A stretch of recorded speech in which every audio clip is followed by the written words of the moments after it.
Good morning, everyone. My name is Matthew Curtin. I'm Senior Editor at Scope, and I would like to welcome you to this webinar from Scope Group and Scentify. Sustainability is rising fast to the top of the agenda of policymakers, regulators, investors, and issuers across much of the world. It's good news for the planet and for the prospects for more sustainable economic growth.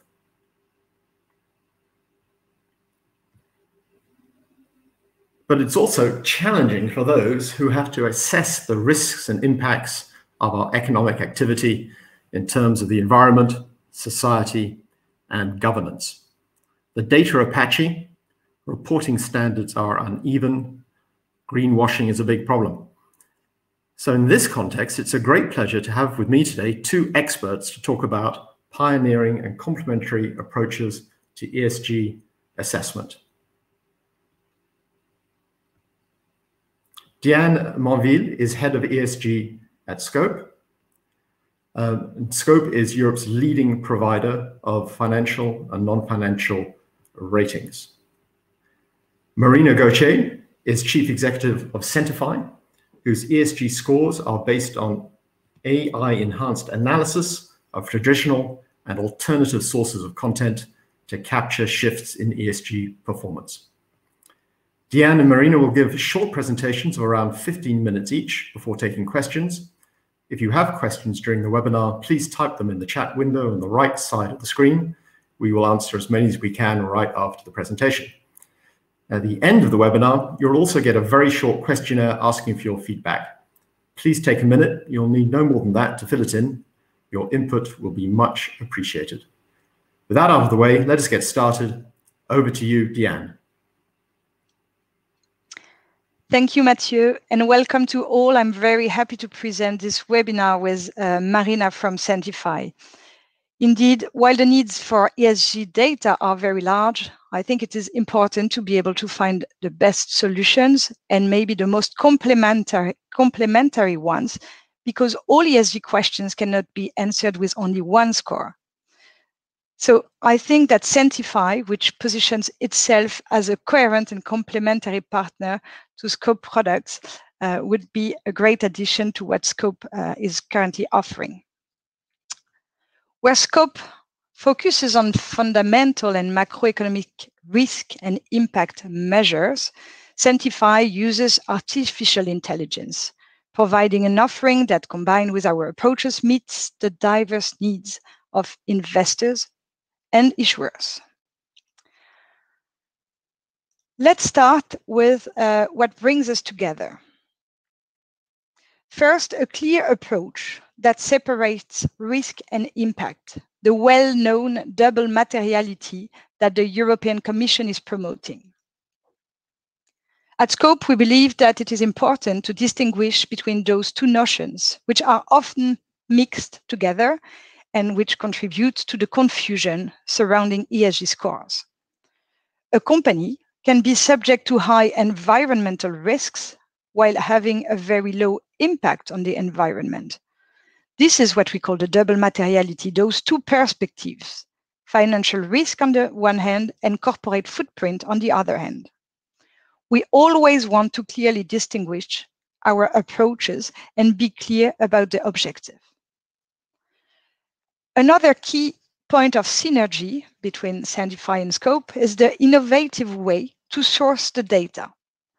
We consider that the current data provided by companies is not sufficiently standardized, in spite of the effort of the regulation. And this is why we look elsewhere for the data in our models. Scope uses macroeconomic data, Scientifi uses alternative data. And finally, our approaches also go beyond the indicators provided by companies, which only concern their direct impacts, because we also seek to obtain information on their supply chain. These three elements, the double materiality, finding independent data sources, and going beyond the direct impacts of corporates, are at the heart of our measurements and allow us to position our offers according to the needs of our clients. These needs, I have tried to position themselves on two axes. The first one, as already mentioned, risk and impact. But we have also adapted our range of solutions depending on our clients, issuers, and investors. The regulations are different, so are the needs, which is why we offer specific solutions for investors and issuers. Today, we will focus on three solutions. The ESG impact review, which is an impact measurement for corporate. That is a tool very useful for investors. And we will also focus on two risk indicators. The long-term risk solution, the climate stress test, and Scentify ESG analytics. We will also illustrate with some use cases.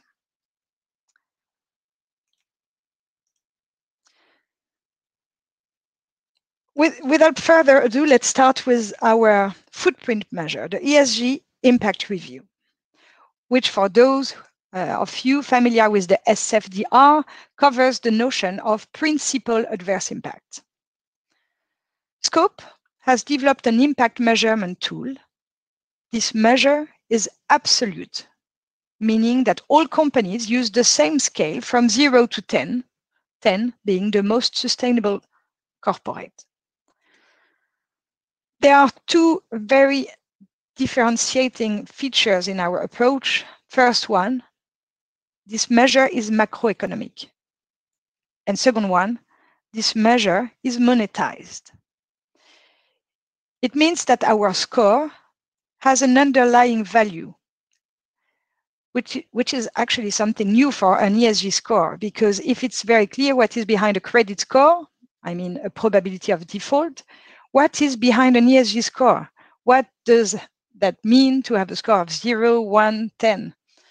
So what we have tried to do is something that is readable for users, and it means that we have created that value, that cost of a company's externalities on the environment and society per euro of revenue generated.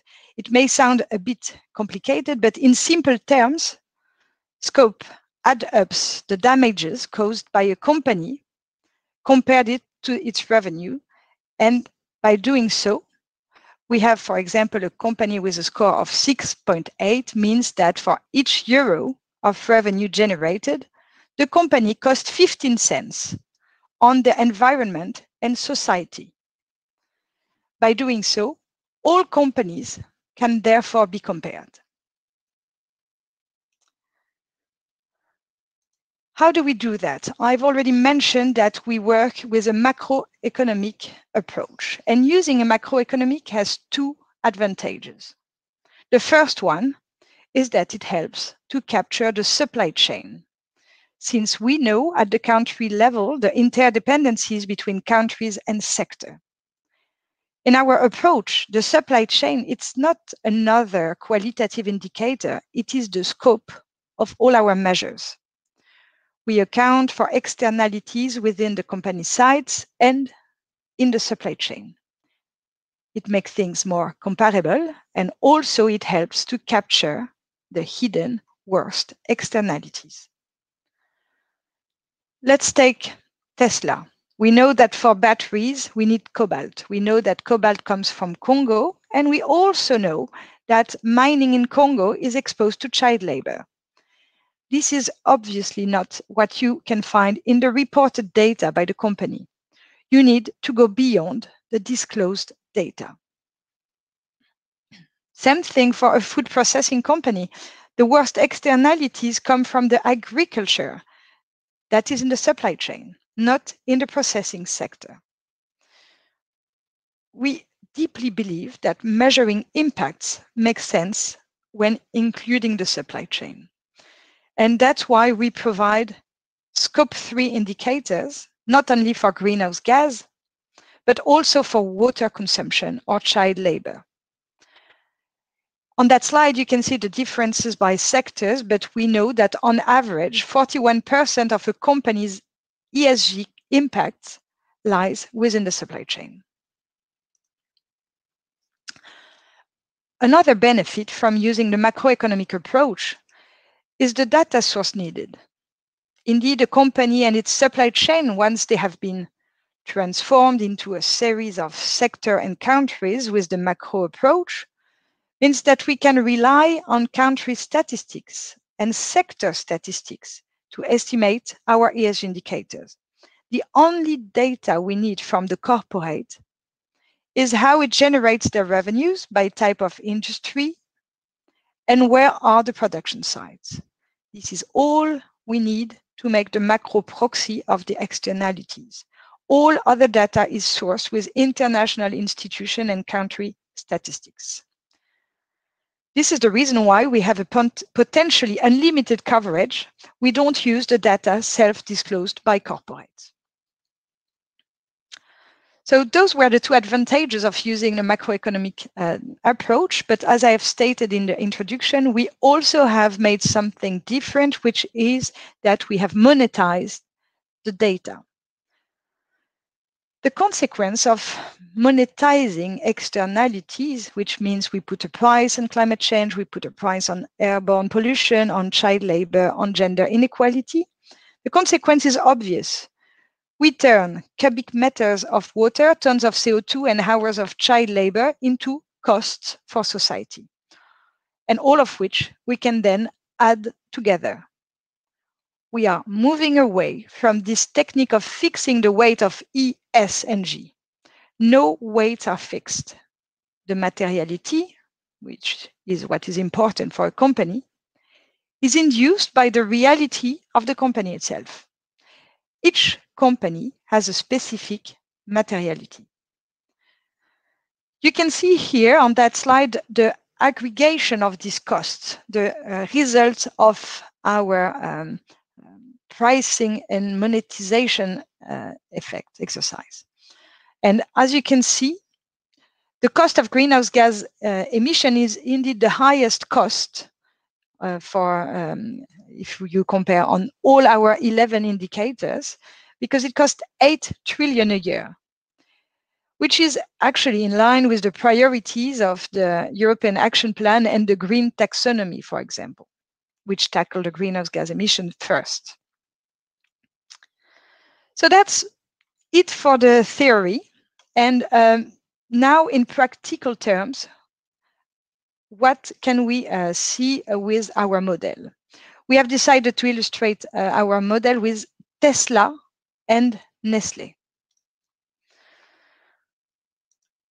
So the first thing we can observe, it's the overall score. We see that Nestle has a 2.3 score, which is not so good, 10 being the best, and Tesla has a 6.3 score.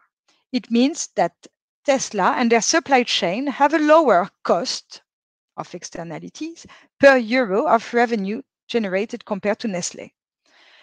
We see that behind the 6.3 of Tesla, you will see the 17 cents. Again, behind the score, we have an underlying. For each euro generated by Tesla, there is a cost on environment society of 17 cents. This is to be compared with the 44 cents of Nestle. What is also very interesting is to compare the weight of the supply chain for Nestle and Tesla. Sorry. So the weight of the supply chain for Nestle is more important than the one of Tesla, especially on the social indicators. So the reality is, if we were only looking at the companies themselves and comparing Nestle and Tesla, we wouldn't see so many differences. What is driving the difference into the score? It's mostly coming from the supply chain.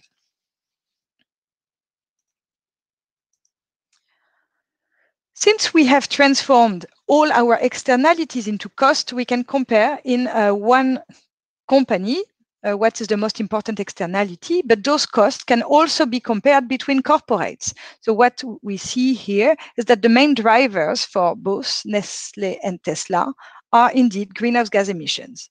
But Nestle is much more exposed to water consumption, land use, and fair compensation and child labor, even if Tesla is exposed as well to child labor, while Tesla is more exposed to corruption. If we look at the weight of driver for Nestle and Tesla, we see that environment represents 71% of the score for Nestle and only 53% for Tesla. The impact for governance is much higher for Tesla. So we see that fixing weight, if I had said I take 50% of environment, 20% of social, and 30% of governance, I would have very different results. The monetization helps us not to fix any weight, but see the induced materiality of each indicator within corporates. So this product is really helpful for the SFDR, again, if you want to control and report for your principal adverse impacts.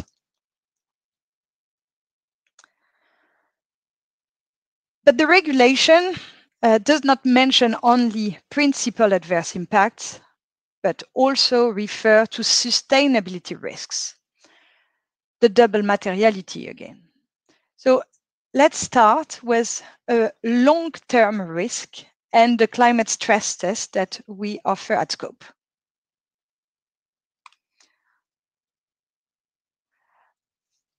Who needs to understand the financial risks due to climate change? The investors, because of course that's an additional risk. Climate is recognized as a risk to financial stability. It has been stated by the NGFS, the Network for Greening Financial System. But also the issuers, the corporates, are under pressure to report on the risks borne due to climate. This is a recommendation from the TCFD, the Task Force on Climate-Related Financial Disclosures. So issuers and investors need to report on the climate, on the financial risks created by climate change.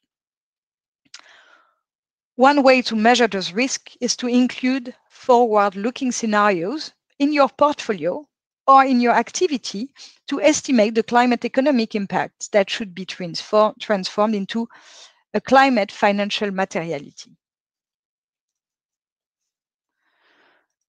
Using scenarios is one way to recognize the difficulty to project temperatures with long-term horizons. So here the exercise is very difficult. We try to assess long-term risk, but we don't even know how is the temperature going to evolve. So one way to be very humble in that exercise is to use scenarios. And we use the NGFS scenarios that were provided in 2020. And they provided 3 sets of scenarios. The first one is what we call the orderly transition scenario. It means that starting from now, economics and there is a transition into a more sustainable economy. We try to transform our economy into a net zero CO2 emissions. It's continuous and smooth, which starts as of today, and we achieve the objective in 2050.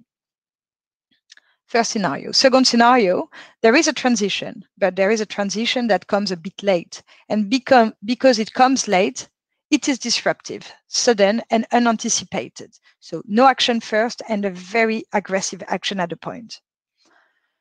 And the third scenario is what we call the hothouse world, where there is limited action. So there is no action neither of the regulation, neither of the politics, neither of economics, which means that we are confronted to global warming.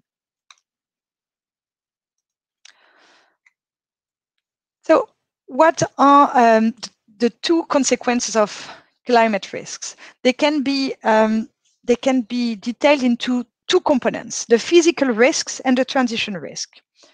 Physical risks cover usually acute and chronic risks. That can be storm, drought, sea level rising. But here we will cover just the impact of temperature rising. When temperature rises, it creates an impact on the economic activity. And that impact depends on the countries and sectors of your activity and the ones of the supply chain. We distinguish here again the direct and indirect impacts and introduce an economic elasticity due to temperatures rising.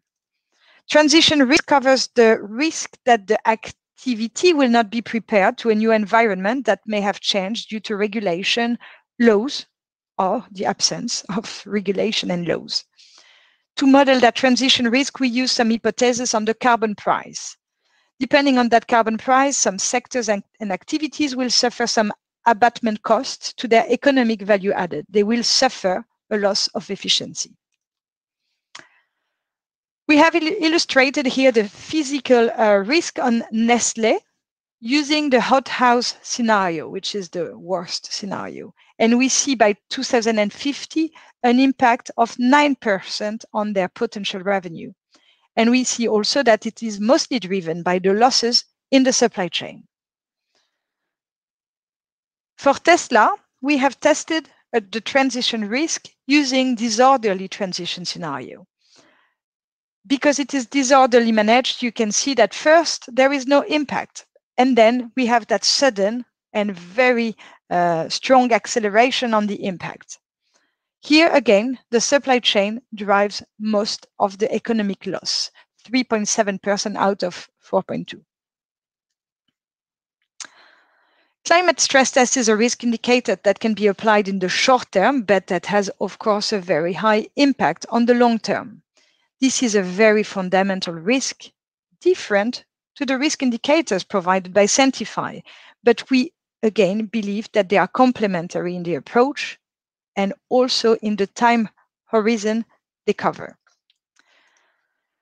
So Marina, I leave you the floor to introduce Scentify ESG analytics. Thank you very much. Thank you very much, Diane, and good morning, everyone. Thank you so much for your time, and Scope, thank you for hosting this webinar. So just a little bit of background on Scientifi. We are an award-winning alternative data provider. We were awarded the Best Alternative Data Initiative in the Trading Tech Insight Awards in 2021, and also this year, the Waters Insight Market Data and Reference Data Awards as the Best Alternative Data Initiative. In terms of what we do, Scientifi listens to over 500 million tweets and over 2 million news and blogs articles, which are published daily to distill investment intelligence reported in these channels. This includes ESG performance-related intelligence. Scentifi's AI engine has been developed over 8 years to surface ESG events reported by the broader market real-time on a global universe of 50,000 stocks. Scientifi evaluates the impact of reported ESG events on sectors, industries, companies, regions, and countries, and captures ESG event reports not only from traditional sources like NGOs or activists, but also from the broader market who are actively discussing a corporate's ESG performance real-time in tweets, news, and blogs. ESG event sentiment is then distilled into a daily ESG score for a company, which enables monitoring of changes in ESG performance. We have established with backtests that leveraging Scientifi's ESG score to rebalance a portfolio can generate above benchmark returns, which I will show you in this webinar.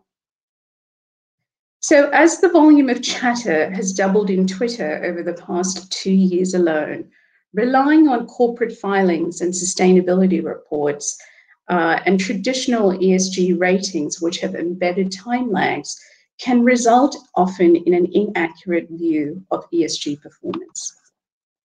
So how does Scientifi capture ESG intelligence, and how can this be applied in the investment decision-making process? Scientifi has focused on 4 key areas with respect to ESG performance capturing and monitoring shifts in ESG performance. The first important element for us is to capture ESG event reports as it's being published. We find that water stress, for example, that's reported on the ground from a source can be captured real time and immediately assessed for impact.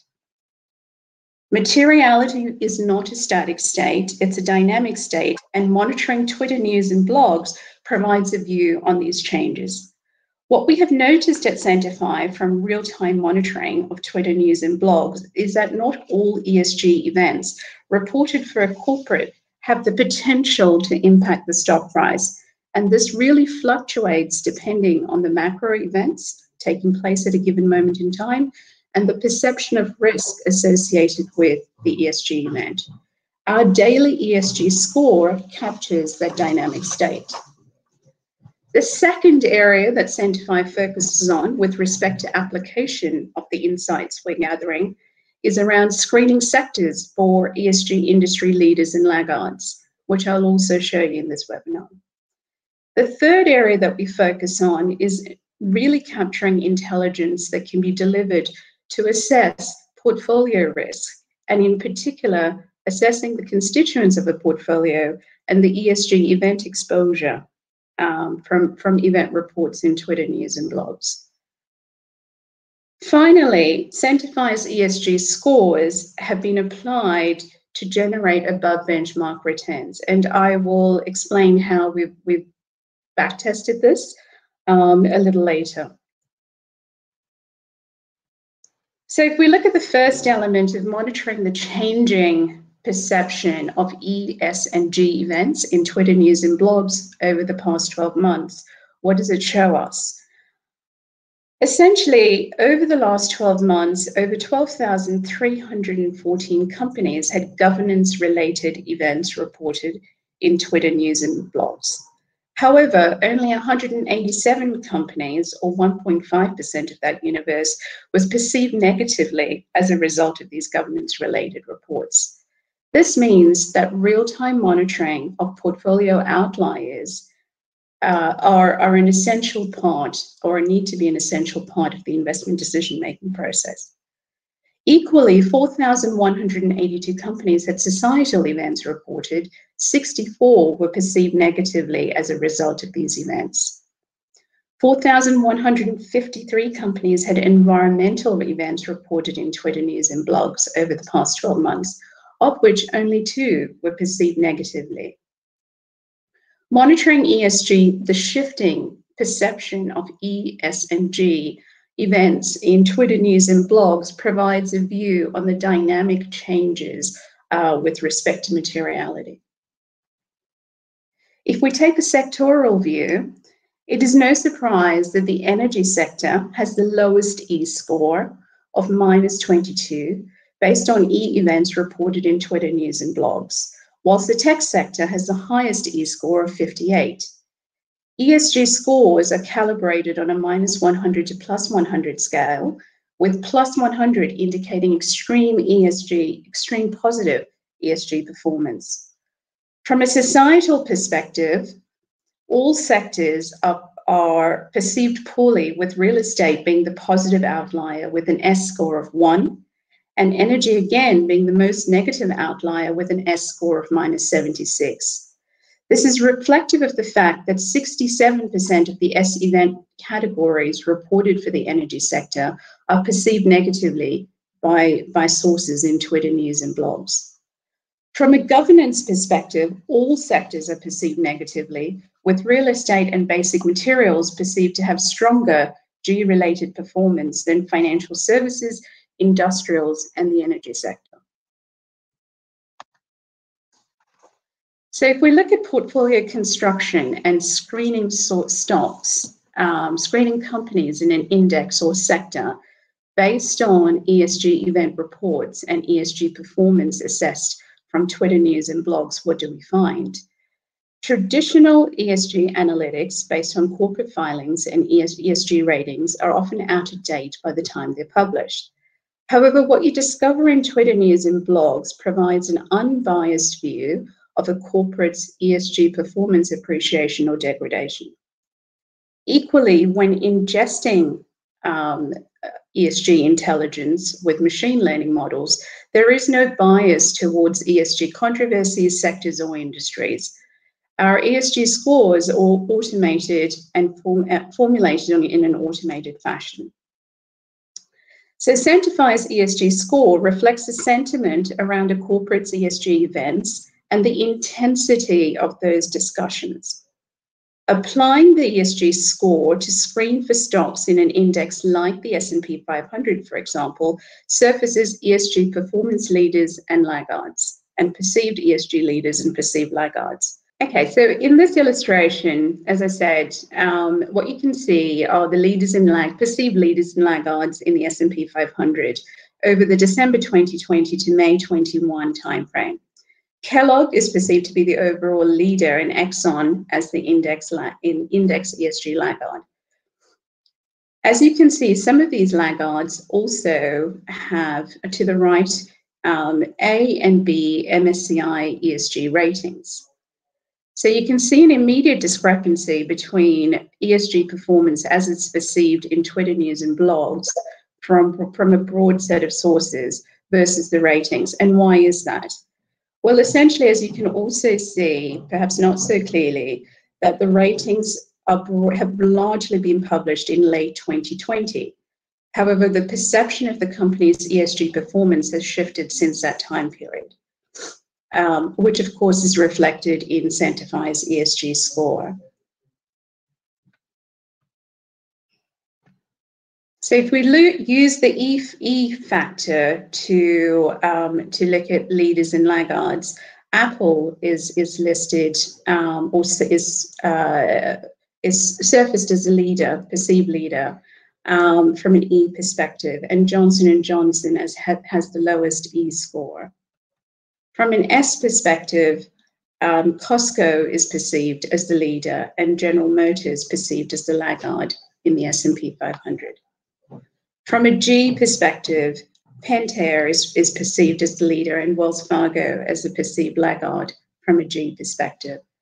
Again, looking at the scores to the right, you can see a discrepancy in some instances between the traditional ratings and the scores reflecting performance based on real-time ESG event updates.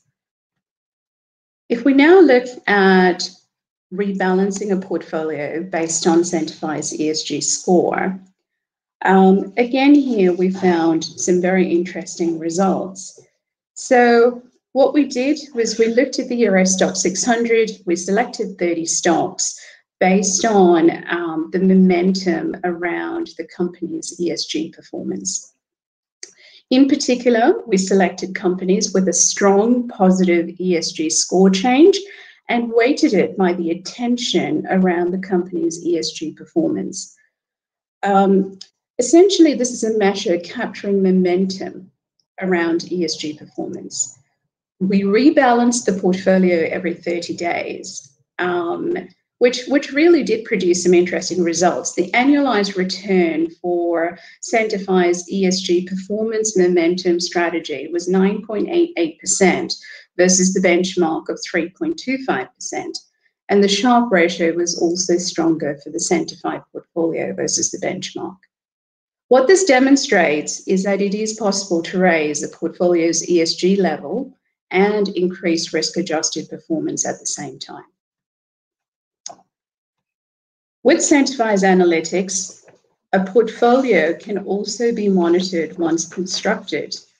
Effectively, a portfolio can be uploaded, and then the exposure of that portfolio to ESG events can be assessed. If we look at Tesla and Nestle in terms of assessing individual company performance using ESG events reported in Twitter news and blogs, what do we find?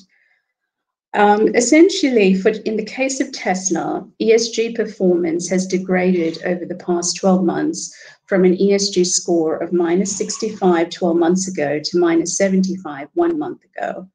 The sector, however, has experienced an overall improvement in its ESG score. As you can see, it's improved from -67 12 months ago to -14. So Tesla's ESG score experienced the sharpest decline on the 25th of February. This was largely due to the SEC probe of its 1.5 billion Bitcoin bets. we look at Nestle, on the other hand, it's a very similar story. Nestle's ESG performance has degraded over the past 12 months from an ESG score of -77 to -100. Recall -100 is the lowest ESG score, which again reflects extreme negative ESG performance. The sector, however, has experienced a marginal improvement in ESG performance, with the ESG score improving from -77 12 months ago to -60. Fundamentally, I hope this gives you a sense of some of the insights that can be gleaned with respect to ESG performance appreciation or degradation from Twitter news and blogs. Matthew, I'll hand back over to you. Well, Marina, thank you very much for such a clear presentation. Thanks also to Deanne. We've got a range of questions in from our audience, so thank you to all those who put up questions in the chat window. Please don't hesitate to ask more if you'd like to. Let's kick off with the first one. Deanne, a question for you regarding monetization. How do we assign a price for issues like gender inequality, diversity, and child labor? Thank you, Matthew. And this is an excellent question, because this is something where there is no right answer. Finding the price of 1 hour of child labor is something that has no consensus. So the only thing we can do is take a position and be transparent. So that's exactly what we do in our methodology. We provide all data sources, and there are two ways to put a price on externalities. Whether we have the information at the bottom level or at the top level. So the bottom level means, for example, for greenhouse gas emissions, we are able to estimate a cost of 1 ton of CO2 emitted. Just to be clear, this is not the market price that we are using. We are using not the 55 euro, but a cost of 184 euro. That is the price, the cost estimated by the FEA, the Federal Energy Agency. It means that we consider it's a converging price, the price that should be paid if it was not a free lunch to pollute. But we have that information at the unit level. This is not a consensus, but we take a position, we are transparent. But it's even more complicated indeed when we are talking about a top-down approach. A top-down approach is what we use to put a price on child labor or on corruption. The way we do it is that we start with a global estimate, let's say corruption. Corruption is estimated by the World Economic Forum to cost the world 4 trillion a year. Once we have that information at the global level, we redistribute per country using the Transparency International Index. And once we have the cost per country, we redistribute per sector using a study from the OECD that highlights the differences of exposure to corruption, whether you are working in agriculture, in construction, or in IT services. So this is how we rebuild, either from the top or from the bottom, some cost of externalities. For the child labor, we will use only data from the UNICEF and from the ILO. So that's just to give you a flavor of what kind of data we use. We try to use only very well-recognized data sources, also for putting a price on externalities. Yeah, thank you very much indeed. Another question for you, and I'm grouping two questions together here from our audience. How do we account for any forward-looking commitments that a company makes in terms of its ESG performance? And secondly, what about company-specific differences, the actions that companies themselves might take to mitigate ESG impact? How do we incorporate those in our approach? So as I have tried to explain in the introduction, we try to understand the needs of investors and issuers. And the approach that I have described today doesn't include the company specificities for one single reason, is that we want to have a very large coverage, and we also relied on macroeconomics, which means on average, but with a very high granularity. We have 450 sectors and 48 countries described, and also their supply chain. So the reason of having that macroeconomic approach is not to be able to distinguish with the most accurate level one company in one sector versus another that has a very close business model, but it's to have a good understanding of your portfolio footprint. Because when you have a number of exposures, you are getting closer to the average behavior. So it makes sense at the portfolio level. This is why I was also highlighting that we, of course, have a product for issuers. Of course, when we provide an ESG impact rating, here we conduct a very deep dive analysis on how a company is working on mitigating their externalities. So there are several needs, and we adapt that with a different range of solutions. So in that macroeconomic approach, there is no introduction of the company specificities, neither of the forward-looking aspects.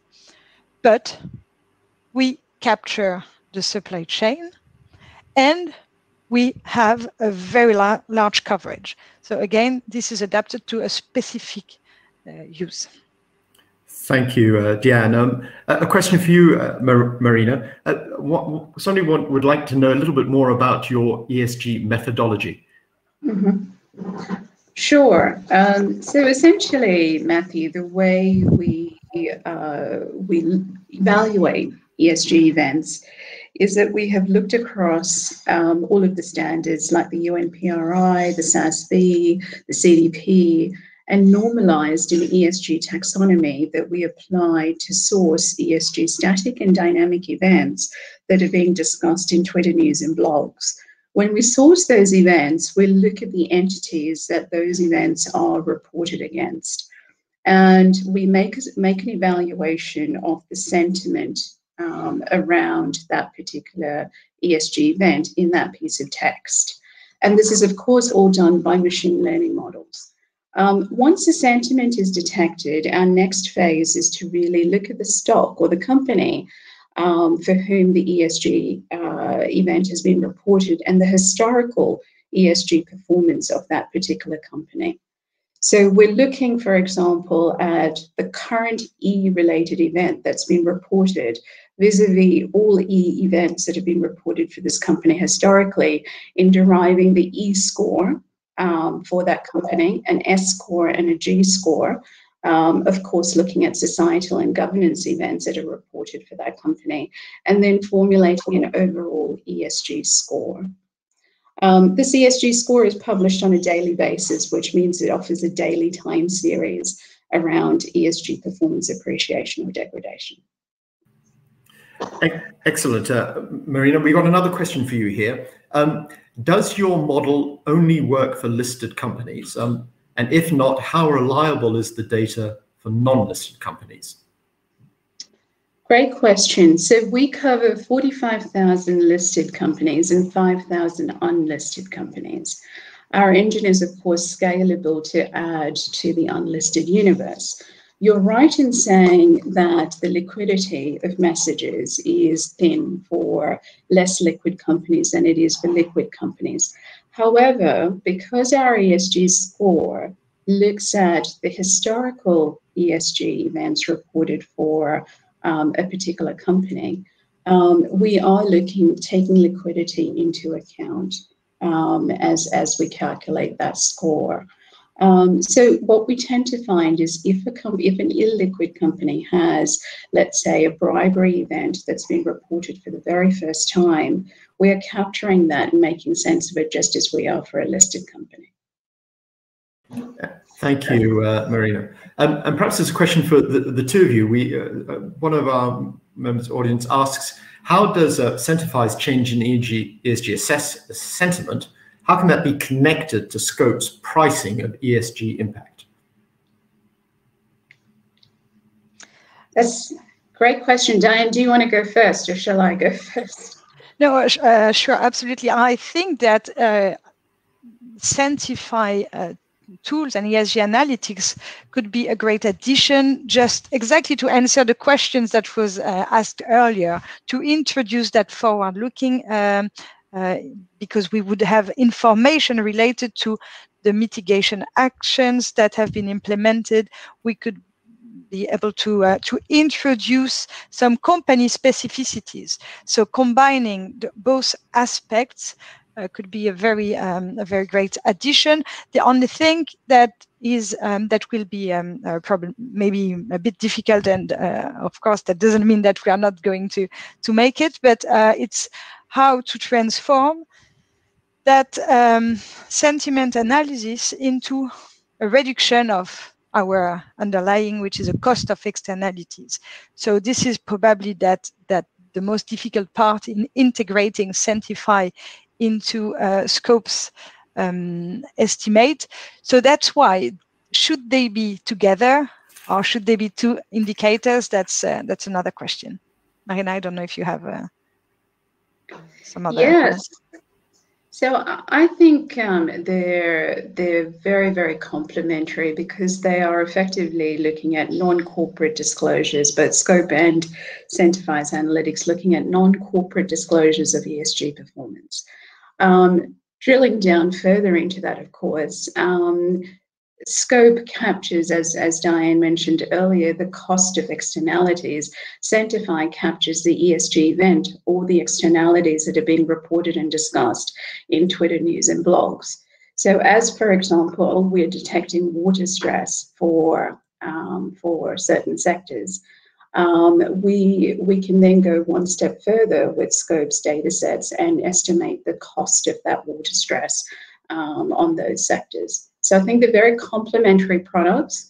One provides a real-time view of ESG performance, appreciation and degradation as it's being reported. And of course, then Scope extends on that with an assessment of the cost of those externalities. Marina, thank you. To change focus a little here, the next question we've got, it focuses on the financial sector. Diane, this is one for you. Do we overlay our analysis on banks' lending activities across its balance sheet, so it covers multiple industries? Yes, so the way we work with a financial institution, they have exactly the same model than other corporates, meaning that we try to understand their footprint. But if you think at the footprint of a bank on the upstream of their supply chain, there is not much to say. We are just looking at the environmental impacts of having buildings in New York and Frankfurt, etc. So that's not the interesting part of the sustainability of banks. So what we have worked specifically for banks is the downstream of the Scope 3. So again, for those familiar with the greenhouse gas protocol, the Scope 3 downstream covers investments. So we have reintegrated the corporate lending portfolios of banks within their assessment. How do we did that? That's a perfect loop, because a portfolio of corporate lending is exactly a portfolio of corporates, and that we can score. So we can score the portfolio of the banks based on the provided exposure. So there is not a lot of transparency, except for European banks, because there is the EBA transparency exercise. So we are able to get the exposures by country and sectors. This is exactly what we need to estimate the sustainability of a portfolio. And then we re-inject in the revenues generated by that portfolio within the bank. So yes, we modify, and we have a specific approach for financial institution where we reintegrate the lending portfolio within the assessment of banks. Diane, thank you very much for that answer. Well, I think on that note, it's a good time to wrap up this call. Thank you to Diane, thank you to Marina, thank you to everyone who's been on the call today. A last word before you go, please look out for the questionnaire which is about to pop up on your screen. Please take a minute to go through that. We really appreciate your feedback. And with that, I'd like to wish everyone at Scope, Scentify, and on the call a good day. Thanks very much for your time.